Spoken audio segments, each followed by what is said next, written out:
алайкум бинандагони канали Саидмурод Тиҷӣ. Рости мо муддати дарозе буд бо баъзе сабабҳо ҳамроҳи шумо набудем.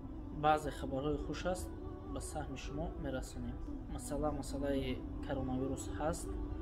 чихеле ки шумо шоҳидед, саршавиш аллакай 1 сол зиёд аст.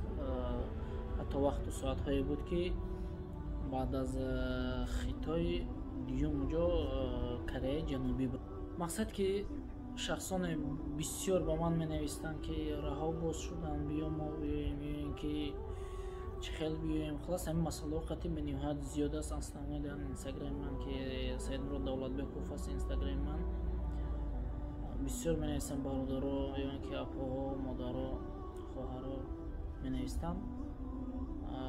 Ман мутаассифона ҳеҷ кор карда, ҳатто проектҳое ки буд ман бояд дар 2020 амалӣ мекардам, ҳатто ягонташ қариб ки амалӣ нашуд ва хел маҳкам гӯё ки стоп карда мондем. Иншоалло умедвор ҳастам ки дар 2021 хуб мешавад ва проектҳома амалӣ мекунам. Бисёр проектҳо буд ҳамроҳи шумо кор кардан ва иншоалло дар оянда хоҳед дид ва аз проектҳои мо хабардор хоҳед шуд. Масалан, дар масъалаи раҳрӯ ба шумо якчанд чиза гуфтанӣ ҳастам ки иншоалло ба рӯзҳои наздик умедворам чизе ки мебинам ба чашми худ, яъне ки чизе ки ҳис мекунам ба рӯзҳои наздик, яъне ки 1 ё то 2 моҳа ба мисли аввала иншоалло ягон тағйирот дига нашавад. Мисли аввала боз мешаванд раҳо ва мушкилӣ аз байни мо меравад. Якчанд бародарое ки бизнесвиза будан омадан, хулас рафтаҳои дида аз 1 моҳ пеш, 2 моҳ пеш ки 1 сол пеш, хеле 1 сол не, якчанд моҳ пеш яна хуб шудастанд ки рафтаҳастанд, омадаистанд, хеле аллакай рафта омад бисёр шудааст. ин маънои онро дорад ки аллакай вақти он расидааст ки бояд ҳама чӣ ба мисли аввала баргардад, то мо мардум ба зиндагии осуда идома диҳам. Албатта ки якчанд шартҳо дорам ба шахсоне ки ба ман менависанд, мо ба шумо ҳатто маблағ ба ман аз маблағам пешниҳод мекунанд, яъне ки менависанд ки ё ки занг мезананд, яъне ки ба ман мерасонанд ки моро дастгирӣ кун, мақсади биёр ба даруни Корея ягон ҷои хуб тайёр кардем вай ман ба шумо маблағи кофия гӯед, яъне ки посредник шав кор ку, кӯтоҳи гап посредник шав маблағ кор ку. Хеле пешниҳодо бисёр аст. Ман бисёр дидам ва хулосае омадам ки шарт дорам. Аммо шартма дар видеои оянда ба шумо хоҳам гуфт. Иншоалло вақти соаташ биёяд. Барои овардан дастгирӣ кардан як шарт аст. Якта не шояд якчанд шарт бошад. Иншоалло ва дар шумо мушкилӣ нахоҳад шуд. Фақат ҳам шартҳои манро иҷро мекунед ва бе ягон проблема аз даст меомадагиро ёрдам ба шумо мекунам, ба ҳар яки шумо. Чизе ки аз дастам меояд, чизе ки намебиёяд чӣ хел кунам.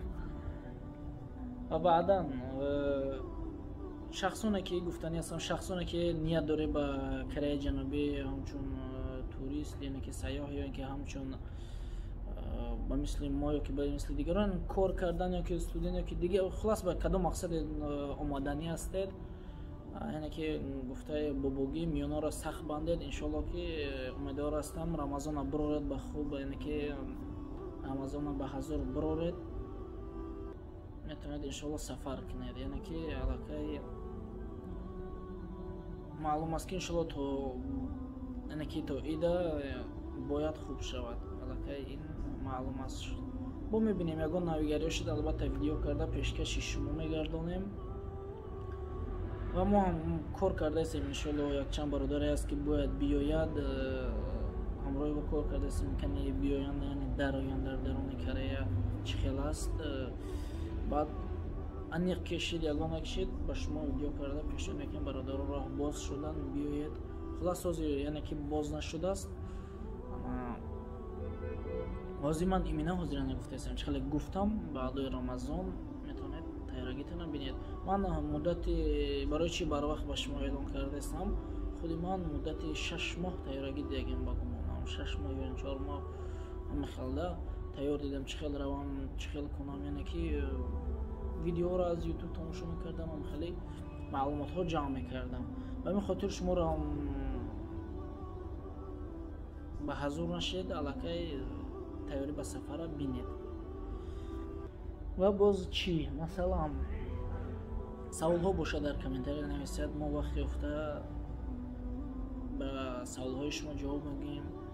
ва чӣ хеле гуфтем 2021 якчанд проектҳо, якчанд нақшҳое дорем ки худо хоста бошад бо розигии худо амалӣ мекунем ҳамроҳи шумо дӯстони азиз.